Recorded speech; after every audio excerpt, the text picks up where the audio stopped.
देखिए, इस वीडियो में मॉडर्न फिजिक्स से 50 क्वेश्चन रहेगा। इसके पहले करंट से 50 क्वेश्चन डाल चुके हैं, मैग्नेट से 50 क्वेश्चन डाल चुके हैं और लाइट से 50 क्वेश्चन डाल चुके हैं। और ये मॉडर्न फिजिक्स से है 50 क्वेश्चन, तो टोटल हमारा 50-50 करके टोटल 200 क्वेश्चन हो जा रहा है। ये हम लोग का 12th बोर्ड एग्जाम के लिए सबसे इंपॉर्टेंट क्वेश्चन है, तो आप लोग पूरा वीडियो ध्यान से देखिए। पहला क्वेश्चन है कि एम द्रव्यमान तथा ई आवेश पर एक इलेक्ट्रॉन विरामावस्था से भी वोल्ट से विभवांतर से होकर गुजरता है। इसकी अंतिम महत्तम ऊर्जा है।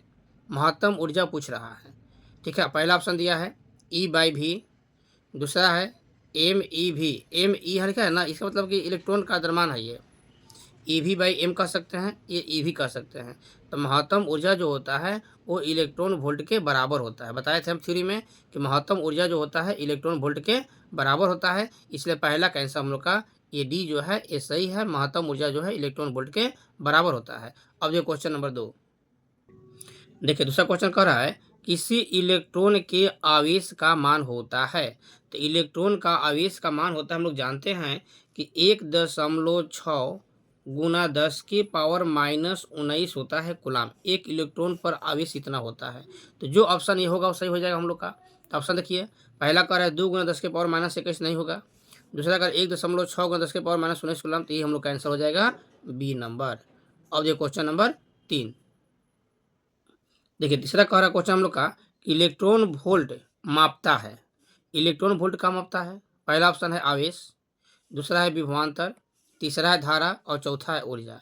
तो अभी बताए थे ना ऊपर, देखिए यहाँ पर पहला क्वेश्चन में बताए थे हम कि महत्तम ऊर्जा, तो महत्तम ऊर्जा क्या है, इलेक्ट्रॉन वोल्ट है, यानी कि इलेक्ट्रॉन वोल्ट का मापेगा, ऊर्जा मापेगा। इस क्वेश्चन हम लोग का तीसरा क्वेश्चन में दे रहा है कि इलेक्ट्रॉन वोल्ट मापता है, तो इलेक्ट्रॉन वोल्ट का मापेगा तो ऊर्जा मापेगा, यानी कि हम लोग का ये डी नंबर आंसर करेक्ट सही हो जाएगा। अब ये क्वेश्चन नंबर 4 देखिए, चौथा क्वेश्चन कह रहा है कि वह घटना जिसमें कुछ धातुओं पर प्रकाश पड़ने पर उनसे इलेक्ट्रॉन उत्सर्जित होते हैं कही जाती है। तो इलेक्ट्रॉन जिससे उत्सर्जित होता है उसको क्या कहते हैं। पहला है प्रकाश विद्युत ऊर्जा, दूसरा है फोटोग्राफी, तीसरा है प्रकाश मिति, चौथा है प्रकाश संश्लेषण। तो जिससे प्रकाश उत्सर्जित होता है वो कहते हैं प्रकाश विद्युत उत्सर्जन, यानी कि हम लोग का ए नंबर क्वेश्चन सही हो जाएगा। अब ये क्वेश्चन नंबर 5 देखिए, 5 क्वेश्चन कह रहा है यदि किसी धातु पर जिसका कार्यफलन फाई है, धातु का कार्यफलन कितना है, फाई है, आपतित प्रकाश की आवृत्ति भी है, तो उत्सर्जित इलेक्ट्रॉनों की महत्तम गतिज ऊर्जा ई जिस संबंध से प्राप्त होती है वह है, पहला ऑप्शन दिया है E = Hv, दूसरा ऑप्शन दिया E = तीसरा ऑप्शन दिया है E = Hv-, चौथा ऑप्शन है E = Hv/φ। तो हम लोग आइंस्टाइन के अनुसार जानते हैं, आइंस्टाइन बताए थे कि E = Hv-φ होता है आइंस्टाइन के अनुसार। तो हम लोग का इस पॉइंट के अनुसार मिलाते हैं, ऑप्शन कौन होगा, आइंस्टाइन के अनुसार था E = Hv-φ, यानी कि E = Hv-φ हम लोग का सी नंबर ऑप्शन है, तो हम लोग का सी करेक्ट हो जाएगा। ठीक है, अब देखते हैं क्वेश्चन नंबर 6। 6वां क्वेश्चन देखिए, ये हम लोग का सब मॉडर्न फिजिक्स क्वेश्चन हो रहा है। आप लोग अगर अच्छा लगे तो लाइक सब्सक्राइब कीजिएगा और शेयर कीजिएगा। तो देखिए क्वेश्चन नंबर 6 कह रहा है एक प्रकाश सुग्राही धातु फाई बराबर दिया 2.1 इलेक्ट्रॉन वोल्ट से उत्सर्जित फोटो इलेक्ट्रॉन की महत्तम गतिज ऊर्जा 0.9 इलेक्ट्रॉन वोल्ट है। आपतित फोटोन की ऊर्जा पूछ रहा है। तो हम लोग फॉर्मूला जानते हैं कि फोटोन की ऊर्जा Hv = होता है फाई प्लस ई।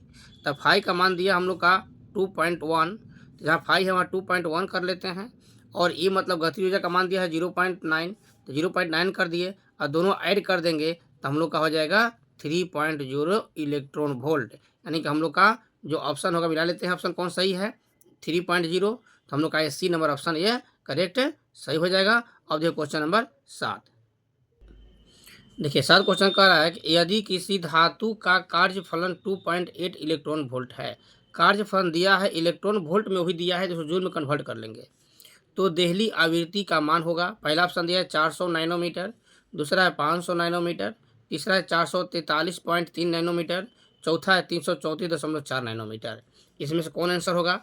देहली तरंग दैर्ध्य पूछता है, तो इसका ऑप्शन देखिए, तो देहली तरंग दैर्ध्य को हम लोग लेमडा नॉट से डिनोट करते हैं, और देहली तरंग दैर्ध्य इक्वल टू होता है हम लोग का Hc/φ फाई, hc/फाई होता है। और h जो है प्लांक कांस्टेंट है, जिसका मान होता है 6.62 इंटू 10⁻34। और c का मान होता है 3 इंटू 10⁸ और नीचे फाई का मान देखिए यहाँ पर दिया है ना, कार्यफलन 2.8 इलेक्ट्रॉन वोल्ट दिया है। और जूल में कन्वर्ट करेंगे तो 1.6 इंटू 10⁻19 हो जाएगा। और इस पूरा का कैलकुलेशन करेंगे तो आप लोग देखिए कैलकुलेशन करके, तो हम लोग का ऑप्शन जो है 443.3 नैनोमीटर, यही हम लोग का करेक्ट हो जाएगा। आप लोग कैलकुलेशन करके मिला लीजिएगा। ठीक है, अब चलते हैं क्वेश्चन नंबर 8 पर।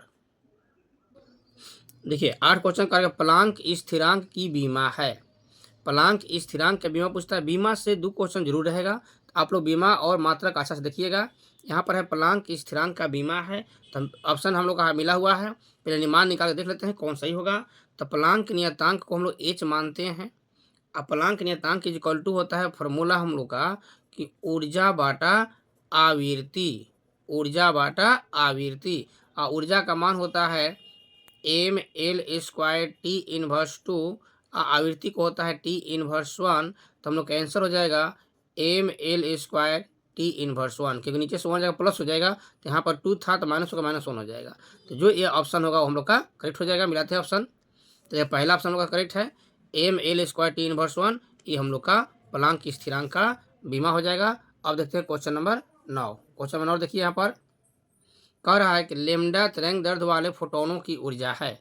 तो फोटोनों की ऊर्जा पढ़ाए हैं हम लोग, पीछे मिला है कि फोटोनों की ऊर्जा का फॉर्मूला होता है hc/λ, hc/λ, ये पढ़ाए हैं थ्योरी में। यानी कि हम लोग का ये बी नंबर जो है वो करेक्ट सही है, बाकी देखना नहीं है, तो बी पे आंसर कर देना है। इसको रट जाना है कि फोटोनों की ऊर्जा जो है hc/λ के बराबर होता है। अब चलते हैं क्वेश्चन नंबर 10। क्वेश्चन नंबर 10 यहाँ देख लीजिए।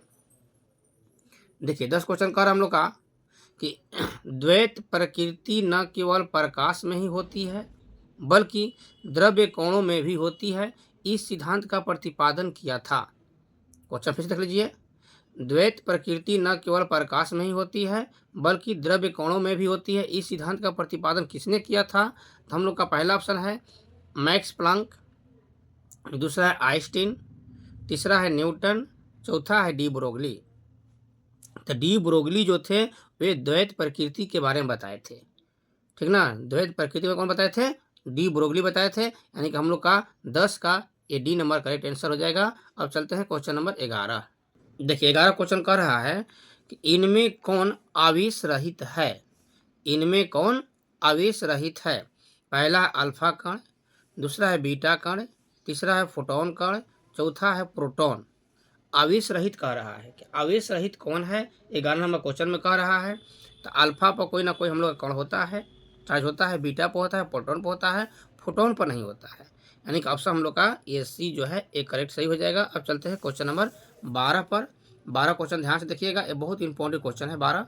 ये 12 हम लोग का ये VVI क्वेश्चन है, इसको ध्यान से आप लोग देखिएगा। कह रहा है 12 क्वेश्चन में कि रदरफोर्ड के परमाणु मॉडल के अनुसार परमाणु का लगभग कुल द्रव्यमान और कुल धन आवेश परमाणु के जिस केंद्रीय भाग में केंद्रित रहता है उसकी त्रिज्या होती है। ठीक है, तो परमाणु की त्रिज्या कितनी होती है बताए थे थ्योरी में।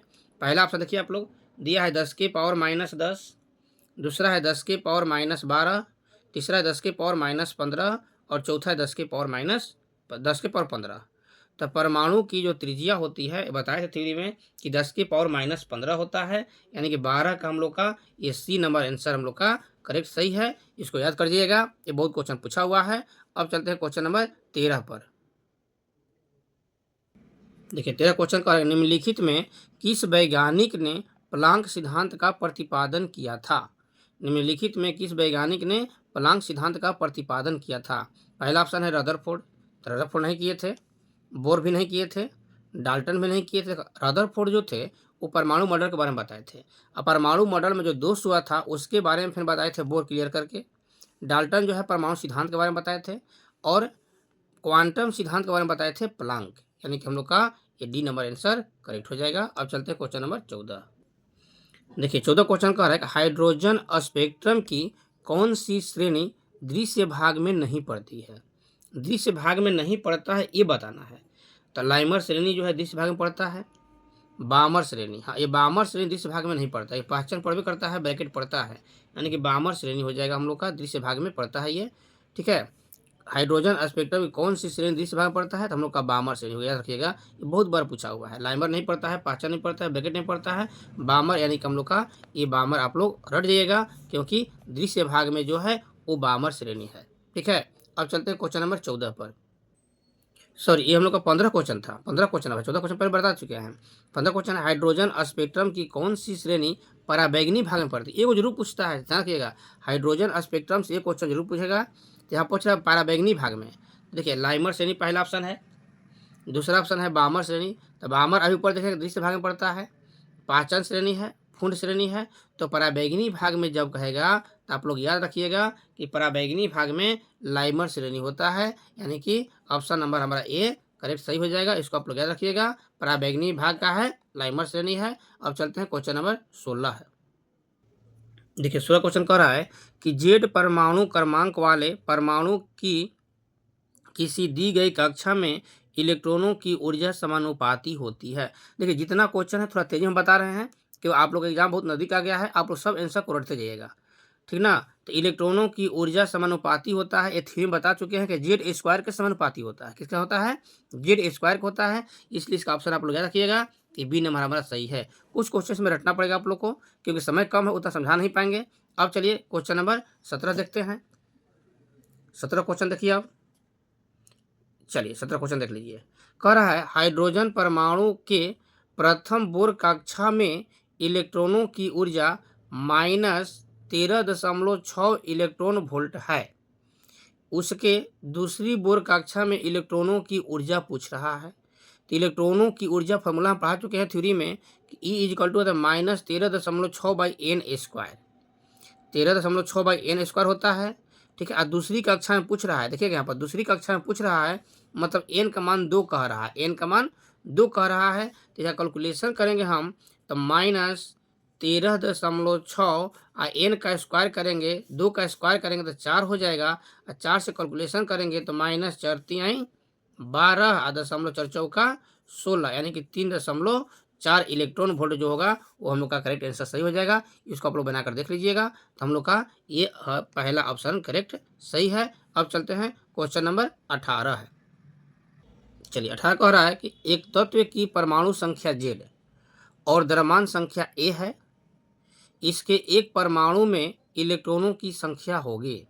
इलेक्ट्रॉनों की संख्या पूछता है, तो बताए थे इलेक्ट्रॉनों की संख्या होता है A-Z, थ्योरी बताया है, इलेक्ट्रॉन संख्या बराबर A-Z, यानी कि इसमें कोई सूचना नहीं है, ये सी नंबर हम लोग का आंसर करेक्ट सही हो जाएगा। इलेक्ट्रॉनों की संख्या जब न्यूट्रॉनों की संख्या जब कहेगा तो A-Z कर देंगे, आंसर हो जाएगा। अब देखिए क्वेश्चन नंबर 19। देखिए 19 क्वेश्चन कह रहा हम लोग का परमाणु के नाभिक में अवश्य रहेगा, परमाणु के नाभिक में अवश्य रहेगा, तो क्या चीज़ रहता है, देखिए पहला है प्रोटॉन, दूसरा है न्यूट्रॉन, तीसरा है इलेक्ट्रॉन, चौथा है पॉजिट्रॉन। तो परमाणु के नाभिक में कह रहा है तो इलेक्ट्रॉन जो है बाहरी कक्षा में रहता है, ठीक है, प्रोटॉन जो है धन आवेशित कण है जो कि परमाणु के नाभिक में रहता है, तो हम लोग का ये ए नंबर आंसर करेक्ट सही हो जाएगा। अब देखिए क्वेश्चन नंबर 20 कह रहा है हम लोग का निम्नलिखित में कौन मूल कण नहीं है, क्या कह रहा है, मूल कण नहीं है।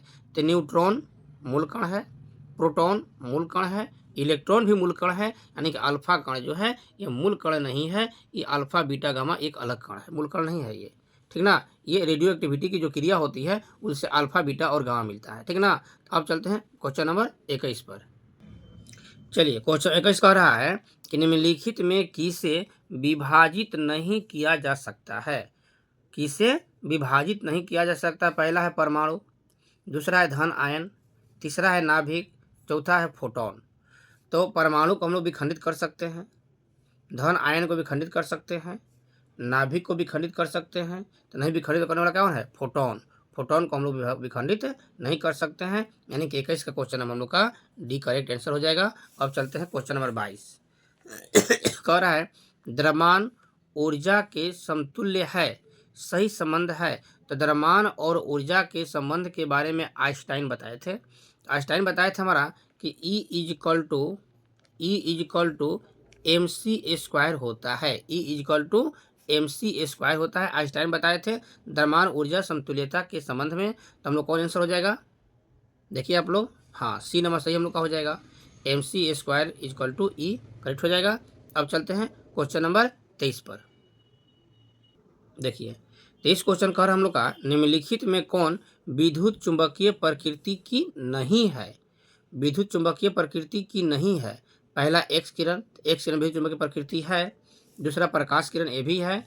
गामा किरण, ये भी है। बीटा किरण नहीं है। देखिए अल्फा बीटा गामा, ठीक है। तो अल्फा किरण और बीटा किरण जो है वो रेडियो एक्टिविटी की क्रिया में बनता है, ठीक ना। तो अल्फा और बीटा जो है विद्युत चुंबकीय प्रकृति के नहीं है। तो यहाँ बीटा दिया हुआ, यानी कि हम लोग का 23 का जो आंसर है वो डी नंबर करेक्ट हो जाएगा। अब चलते हैं 24 पर। ये बहुत इंपॉर्टेंट क्वेश्चन है 24 नंबर। कर निम्नलिखित में किसे महत्तम वेधन क्षमता है। या सबसे अधिक वेधन क्षमता किसका है। तो एक्स किरण का नहीं है, कैथोड किरण का नहीं है, अल्फा किरण का नहीं है, गामा किरण का। क्योंकि गामा किरण जो है वो बिना आवेश के सीधा निकल जाता है, यानी कि इसका वेधन क्षमता सबसे अधिक होता है। यानी कि 24 का हम लोग का ये डी नंबर आंसर करेक्ट सही हो जाएगा। अब चलते हैं क्वेश्चन नंबर 25 पर। 25 भी बहुत इंपॉर्टेंट क्वेश्चन है। ये एक तरह का डिफिनेशन ही है। 25 क्वेश्चन जो है एक डिफिनेशन ही है। कहता है कि जितने समय में किसी रेडियो एक्टिव पदार्थ की राशि अपने प्रारंभिक परिमाण के आधी हो जाती है उसे क्या कहते हैं। तो हमने परिभाषा लिखे हैं कि जितने समय परिभाषा लिखे हैं कि जितने समय में किसी रेडियो एक्टिव पदार्थ की राशि अपने प्रारंभिक परिमाण की आधी हो जाती है उसे अर्ध आयु कहते हैं। क्या कहते हैं, अर्ध आयु कहते हैं। यानी कि 25 नंबर क्वेश्चन का आंसर हो जाएगा अर्ध आयु। अर्ध आयु मतलब कि पहला औसत आयु नहीं हो जाएगा। बी नंबर हम लोग का अर्ध आयु करेक्ट है, सही हो जाएगा। अब चलते हैं क्वेश्चन नंबर हम लोग का 26 देख लीजिए। देखिए 26 क्वेश्चन कह रहा है, इसको याद कर जाइएगा कि एक रेडियो समस्थानी की अर्ध आयु 5 वर्ष है। ये थ्योरी बनवाए हैं क्लास में, 5 वर्ष है। 15 वर्षों में क्षय होने वाले पदार्थों के परमाणुओं का अंश होगा। ये क्वेश्चन में कुछ अंक नहीं बदलता है, सेम आंसर पूछता है। तो हम थ्योरी बताए थे कि 7/8 अंश होता है। तो 7/8 आप लोग याद कर लीजिएगा। कब होता है, जब 5 वर्ष कहेगा और 15 वर्ष कहेगा, ठीक ना। ये याद रखिए क्वेश्चन को, सेम क्वेश्चन पूछता है। अब चलते हैं क्वेश्चन नंबर 27। चलिए 27 क्वेश्चन का है, नाभिकों के मिलने और नए नाभिक के बनने और ऊर्जा के मुक्त होने की घटना को कही जाती है। तो बताए थे हम, थ्योरी में लिखवाए हैं परिभाषा कि नाभिकों के मिलने और नए नाभिक के बनने और ऊर्जा के मुक्त होने की घटना को नाभिकीय संलयन कहते हैं। ये परिभाषा बताए हैं कि नाभिकीय संलयन कहते हैं। यानी कि नाभिकीय संलयन जो है हम लोग का ये ऑप्शन सही हो जाएगा। अगर विखंडन कहेगा तो नाभिकीय विखंडन मारेंगे, संलयन कहेगा तो नाभिकीय संलयन मारेंगे, ठीक ना। अब चलते हैं क्वेश्चन नंबर 28 पर। देखिए यहीं पर 28 क्वेश्चन देख लीजिए, सही सही कह रहा है कि जिस प्रक्रिया द्वारा एक भारी नाभिक लगभग समान द्रव्यमान वाले दो हल्के नाभिकों में विभक्त हो जाते, विखंडन हो गया, टूट गया, तो टूटेगा तो क्या हो जाएगा, विखंडन होगा, यानी कि संलयन नहीं होगा। तो हम लोग का विखंडन हो जाएगा। यानी कि हम लोग का आंसर जो है ए बी नंबर करेक्ट हो। ध्यान रखिएगा, अगर मिलकर एक होगा तो नाभिकीय संलयन कहेंगे, और टूटकर अलग अलग हो जाएगा तो नाभिकीय विखंडन कहेंगे। ये याद रखिएगा, ये दोनों क्वेश्चन पूछता है। नाभिकीय संलयन, एक होगा तो नाभिकीय संलयन, टूटेगा तो विखंडन, ठीक ना। आगे चलते हैं क्वेश्चन नंबर 29। देखिए सूर्य की ऊर्जा का कारण है, माने सूर्य से ऊर्जा हम लोग कैसे मिलता है। पहला है नाभिकीय विखंडन, तो विखंडन होगा तो बढ़ जाएगा तो मिलेगा नहीं।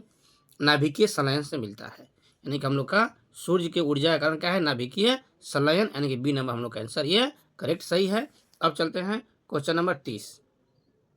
कम समय में अधिक क्वेश्चन बता रहे हैं, आप लोग ध्यान रखिएगा। ये 50 क्वेश्चन हम लोग का सीरीज है। ये 50 क्वेश्चन में मॉडर्न फिजिक्स से जो क्वेश्चन आएगा इसमें अधिक से अधिक हम लोग का एग्जाम में टच करेगा। इसलिए आप लोग सब क्वेश्चन को शुरू से अंत तक देखिएगा, लाइक कीजिएगा, सब्सक्राइब कीजिएगा और दोस्तों में शेयर कीजिएगा। दोस्तों में शेयर कीजिएगा तो आपके साथ साथ आपका दोस्त भी सफलता पाएगा। तो चलते हैं क्वेश्चन नंबर 30 पर देखते हैं।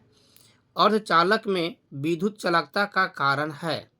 अर्धचालक में विद्युत चालकता का कारण है, पहला इलेक्ट्रॉन, तो इलेक्ट्रॉन जब कहेगा तो इस पर नेगेटिव चार्ज होता है। दूसरा है छिद्र यानी कि होल, तो इस पर पॉजिटिव चार्ज होता है। तो जब नेगेटिव और पॉजिटिव दोनों मिलेगा तभी ना आगे में क्रिया होगा। प्लस माइनस नहीं मिलेगा तो क्रिया करंट फ्लो नहीं होगा। यानी कि इलेक्ट्रॉन और होल दोनों होना चाहिए। तो दोनों होने चाहिए मतलब क्या हो जाएगा ऑप्शन हम लोग का ये सी हो जाएगा, यानी कि ए और बी दोनों करेक्ट है, ठीक ना। यानी कि विद्युत चालकता के लिए प्लस माइनस दोनों चाहिए, यानी कि इलेक्ट्रॉन और छिद्र दोनों चाहिए, ठीक ना। अब चलते हैं क्वेश्चन नंबर 31, देखिएगा आप लोग 31 क्वेश्चन देख लीजिए पूरा। चलिए सही है। जर्मेनियम क्रिस्टल में एन टाइप कहा दिया, ध्यान रखिएगा। एन टाइप अर्धचालक बनने के लिए आवश्यक अपद्रव परमाणु की जो संयोजकता होनी चाहिए वह है। तो एन टाइप का जब कहेगा तो एन टाइप में 5 संयोजी इलेक्ट्रॉन होते हैं, और जब पी टाइप कहेगा तो उसमें 3 मार देंगे। एन टाइप में 5 और पी टाइप में 3, क्योंकि एन टाइप, एन मतलब होता है नेगेटिव, तो नेगेटिव कब होगा, जब बेसी होगा तो दूसरा को देगा, और पी मतलब पॉजिटिव। तो एन टाइप जब भी कहेगा तो हम 5 संयोजी इलेक्ट्रॉन मार लेंगे, एन टाइप कहेगा तो, ठीक ना। लेकिन वही अगला क्वेश्चन देख लीजिए, अगला क्वेश्चन पी टाइप कह रहा है, तो जब पी टाइप कहेगा, पी मतलब पॉजिटिव हो गया, ठीक है, तो हमारा हो जाएगा कौन ये 3 हो जाएगा, ठीक ना। तो ये ध्यान रखिएगा कि जब एन टाइप कहेगा तो इलेक्ट्रॉन होता है, और पी टाइप कहेगा तो होल होता है। ये भी ध्यान रखिएगा कि इलेक्ट्रॉन पर हमारा नेगेटिव चार्ज होता है और होल पर पॉजिटिव चार्ज होता है। तो ये भी आप लोग ध्यान रखिएगा, एन टाइप और पी टाइप से क्लियर हो जाएगा। अब चलते हैं क्वेश्चन नंबर 33। देखिए 33 क्वेश्चन पूछ रहा है कि एन टाइप के अर्धचालक में बहुसंख्यक धारावाहक होते हैं। तो एन टाइप पी टाइप, अब समझाया है ना कि एन टाइप जब कहेगा, एन मतलब हो गया नेगेटिव, और पी टाइप कहेगा तो होगा पॉजिटिव। तो नेगेटिव एन टाइप जब भी कहेगा तो इलेक्ट्रॉन आ जाएगा, और पी टाइप कहेगा तो होल आ जाएगा। तो देखिए ये क्वेश्चन हम लोग कह रहा है एन टाइप, क्या कह रहा है एन टाइप। एन टाइप मतलब नेगेटिव, नेगेटिव मतलब इलेक्ट्रॉन सही हो जाएगा, ठीक है। बाकी ऑप्शन नहीं देखना है, खाली एन टाइप कहा ना तो एन टाइप आराम से नेगेटिव आ जाएगा इलेक्ट्रॉन पर। और जहाँ पी टाइप कहा, अगला क्वेश्चन देखिएगा, पी टाइप जब कहा तो आप लोग चले जाएगा पॉजिटिव, पॉजिटिव मतलब होल होता है, होल मतलब छिद्र, ठीक है। अब चलते हैं क्वेश्चन नंबर 35। ये 33 और 34 बहुत इंपॉर्टेंट क्वेश्चन है, आप लोग याद रखिएगा कि एन टाइप मतलब नेगेटिव, नेगेटिव मतलब इलेक्ट्रॉन, पी टाइप मतलब पॉजिटिव, और पॉजिटिव मतलब होल, ये याद रखना है। अब चलते हैं क्वेश्चन नंबर 35। देखिए 35 क्वेश्चन जो हम लोग का गेट से संबंधित, गेट से एक क्वेश्चन जरूर पूछेगा, आप लोग पूरा गेट पढ़ जाइएगा। ऐसे हम अपने समझ से अपना इंपॉर्टेंट क्वेश्चन किए हैं, लेकिन गेट से कोई क्वेश्चन गेस नहीं कर सकता है, इसलिए गेट जब टॉपिक आ जाए तो गेट से पूरा क्वेश्चन पढ़ लीजिएगा। लॉजिक गेट पढ़ाए हैं, ठीक है, लॉजिक गेट से वीडियो भी डाले हैं, मेरा चैनल है आप लोग जानते हैं आर सर फिजिक्स, उसमें लॉजिक गेट का वीडियो भी डाले हैं, आप लोग पूरा वीडियो शुरू से अंत तक देख लीजिएगा, तो पूरा लॉजिक गेट आप लोग क्लियर हो जाएगा। तो देखिए अब यहाँ से गेट से क्वेश्चन आ गया पहला क्वेश्चन है 35 कि और गेट के लिए बुलिये व्यंजक होता है। और गेट कहा तो और गेट के लिए बुलिये व्यंजक हम लोग का होता है a plus B is equal to Y. ये सब पढ़ाए हुए हैं क्लास में, और यूट्यूब पर भी डाले हुए हैं पूरा लॉजिक गेट। आप लोग शुरू से अंत तक लॉजिक गेट देख लीजिएगा मेरा वीडियो, तो आप लोग पूरा लॉजिक गेट खूब आराम से समझ में आ जाएगा, क्योंकि लॉजिक गेट पूरा अच्छा से समझा है। आप लोग देखिएगा, समझिएगा, लाइक कीजिएगा, उसको भी शेयर कीजिएगा, ठीक ना। अगला क्वेश्चन देखिए, कह रहा है कि और गेट, नॉर गेट, तो नॉर गेट का बुलिये व्यंजक पूछा। इस तरह किसी भी गेट का बुलिये व्यंजक पूछ सकता है, आप लोग सब गेट का बुलिये व्यंजक को रट जाइएगा, इसमें कोई गेस नहीं कर सकता है। ऐसे हम 3-4 क्वेश्चन गेस किए हैं। नॉर गेट का बुलिये व्यंजक पूछा है, तो नॉर गेट का बुलिये व्यंजक हम लोग होता है a प्लस बी के ऊपर बार इजकल टू वाई, क्योंकि और गेट जो है, और गेट ही मिल के नॉर गेट बनता है। तो और गेट का जो वैल्यू है उस पर बार का चिन्ह आ जाएगा तो बन जाएगा नॉर गेट, याद रखिएगा। और गेट याद होगा आप लोग का, तो और गेट का जो वैल्यू है उस पर बार का चिन्ह आ जाएगा तो हो जाएगा हम लोग का नॉर गेट, ठीक है। और एक होता है एंड गेट, तो एंड गेट पर जब बार का चिन्ह आ जाता है तो हो जाता है नंड गेट, ठीक ना। तो एंड गेट जब हम लोग पढ़ेंगे, ध्यान रखिएगा आप लोग, जब आप लोग एंड गेट पढ़िएगा तो एंड गेट में होता है हम लोग का ए डॉट बी, ठीक है ना। एंड गेट का होता है A dot B is equal to Y, ये एंड गेट का होता है। लेकिन जब एंड गेट जो है इससे मिलकर बनता है NAND gate, N A AND NAND gate बनता है। तो एंड गेट पर बार का चिन्ह जब दे दिया जाएगा, यानी कि ए डॉट बी के ऊपर बार जब दे दिया जाएगा तो ये हो जाएगा नंड गेट। देख लिए, फिर से देख लीजिए एक बार, थोड़ा सा हट गया था। और गेट, तो और गेट का जो बुलिये व्यंजक होता है a plus B equal to Y होता है, और गेट से बना है नॉर गेट, और गेट से बना है नॉर गेट, और गेट का जो बुलिये व्यंजक है उस पर बार का चिन्ह दे देंगे तो हो जाएगा नॉर गेट। यानी कि नॉर गेट का बुलिये व्यंजक पूछा ये, तो हम लोग का a प्लस बी के ऊपर बार हो जाएगा। अब आता है NAND gate, AND gate, sorry AND gate, तो एंड गेट का बुलिये व्यंजक होता है ए डॉट बी के ऊपर बार वाई होता है, A dot B equal Y होता है। और नंड एंड गेट से बनता है नंड गेट, एंड गेट से बनता है नंड गेट। तो एंड गेट का जो ये वैल्यू है इस पर बार का चिन्ह दे देंगे तो हो जाएगा नंड गेट। यानी कि अगला क्वेश्चन देखिए आप पूछा हम लोग का नंड गेट का बोलिए व्यंजक, यानी कि ए डॉट बी के ऊपर बार हो जाएगा, यानी कि हम लोग का ये पहला आंसर करेक्ट हो जाएगा। इस तरह से हम लोग देख लिए 37 क्वेश्चन कि 35, 36, 37, 35, 36, 37 ये तीनों हम लोग का बोलिए व्यंजक है, लॉजिक गेट है, आप लोग देख लिए। अब देखिए क्वेश्चन नंबर 38 देखिएगा यहाँ पर देखिए 38 कह रहा है कि दिए गए ट्रूथ टेबल किस लॉजिक गेट को निरूपित करता है। तो लॉजिक गेट कह रहा है, पहला ऑप्शन है एंड नंड गेट, दूसरा है एंड, तीसरा है नॉर, चौथा है नॉट। यहाँ पर 0 0 मिल के 1 किया है। तो यहाँ पर देखिए बताए हैं हम नंड गेट के पहले बारे में समझ लेते हैं कि नंड गेट के बारे में बताए हैं NAND कि A डॉट B के ऊपर bar is equal to Y होता है। बार मतलब उल्टा। तो यहाँ पर देखिएगा 0 इंटू 0, तो 0 में 0 से मल्टीप्लाई करेंगे तो 0 हो जाएगा, और बार मतलब उल्टा, तो यहाँ पर कौन हो जाएगा, ये करेक्ट है नंड गेट के अनुसार। यहाँ 0 मान रख देते हैं, 0 में 1 में करेंगे तो 0, और उसका बार मतलब उल्टा, तो ये भी सही है। 1 में 0 में करेंगे तो 0, और बार मतलब उल्टा, मैं ये भी सही है। यानी कि हम लोग का ये नंड गेट यानी कि 38 का ए नंबर करेक्ट है। इसी तरह से जो हमारा ट्रूथ टेबल का जो लॉजिक गेट का जो वीडियो है उसमें समझाए हैं, आप लोग लॉजिक गेट का वीडियो निकाल कर देख लीजिएगा, पूरा क्वेश्चन पूरा अच्छा समझ में आ जाएगा। अब चलते हैं क्वेश्चन नंबर 39 पर। चलिए क्वेश्चन नंबर हम लोग का 39 है, मूल गेट है। फिर पूछ दिया गेट से, मूल गेट है तो एंड गेट, और गेट और नॉट गेट, ये 3 गेट जो है मूल गेट है। और देखिए एंड गेट, और गेट और नॉट गेट, 3 गो मूल गेट है। और गेट से मिलकर बनता है, याद रखिएगा, नॉर गेट, और एंड गेट से मिलकर बनता है नंड गेट, NAND। ठीक है, किसके सहायता से बनता है, नॉट की सहायता से बनता है। यानी कि और गेट और नॉट की सहायता लेंगे तो बन जाएगा नॉर गेट, एंड गेट और नॉट की सहायता लेंगे तो बन जाएगा नंड गेट। याद रखिएगा, सब बताया थ्योरी में।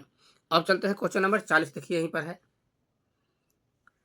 प्रदर्शित लॉजिक गेट परिपथ के लिए बुलिये व्यंजक है। यानी कि जो लॉजिक गेट है ये किसका बुलिये व्यंजक है।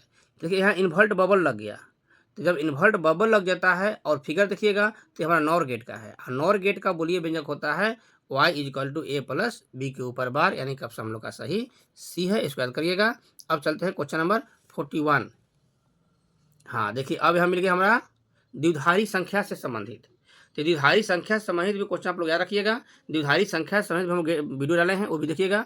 यहाँ पूछ रहा है 25 का द्विधारी संख्या पूछा था, निकाल के दिखा देते हैं। इसी तरह से आप लोग निकालिएगा जो भी क्वेश्चन आए। तो 25 है ना, द्विधारी संख्या कह रहा है तो इसमें 2 से भाग देंगे, ध्यान रखिएगा 2 से भाग देंगे। तो 2 से 25 को बार में चल जाएगा, तो 12 दूनी 24 यानी कि 12 बार में जाएगा, और 1 शेष इधर लिखना है। फिर 2 से भाग देंगे तो 2 छक्का 12, शेष 0 बचेगा। फिर 2 से भाग देंगे तो 2 तिहाई 6, 0 शेष बचेगा।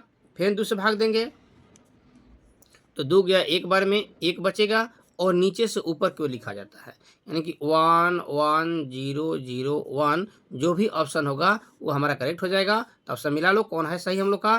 तो ऑप्शन नंबर हम लोग का ये नहीं है, ये नहीं है, ये C नंबर हम लोग का करेक्ट सही है। तो जैसे ये निकालें इस तरह आप लोग निकालने के लिए सीख जाइएगा। यहाँ 25 दिया है, कभी 99 देता है, कभी 45 देता है, तो सब आप निकाल कर देख लीजिएगा, ठीक ना।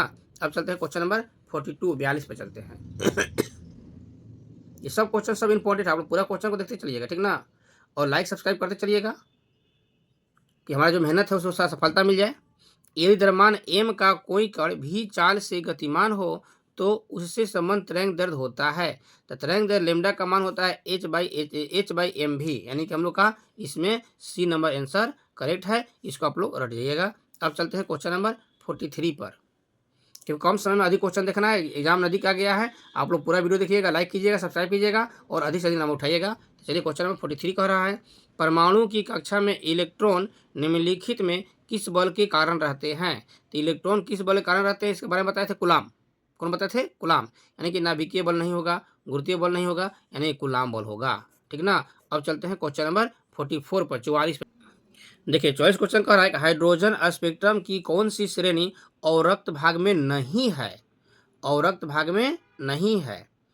तो हाइफिन्स श्रेणी तो पढ़ना नहीं हम लोग का है, फुंड श्रेणी पढ़ना है तो नहीं है हम लोग का, ब्रैकेट नहीं है, कौन है, लाइमर श्रेणी, यानी कि 44 का हम लोग का ये डी नंबर जो है वो करेक्ट आंसर है, 44 का लाइमर श्रेणी। अब चलते हैं 45 पर। 45 कह रहा है कि हाइड्रोजन परमाणु के बोर कक्षा में इलेक्ट्रॉन की गतिज ऊर्जा और परमाणु की स्थितिज ऊर्जा का अनुपात होता है। तो ये भी बताएं थ्योरी में कि हम लोग का गतिज ऊर्जा और स्थितिज ऊर्जा का जो अनुपात होता है वो 1:2 होता है, वो भी निगेटिव में होता है। यानी कि हम लोग का 45 का ये सी नंबर करेक्ट आंसर है। अब चलते हैं 46 पर।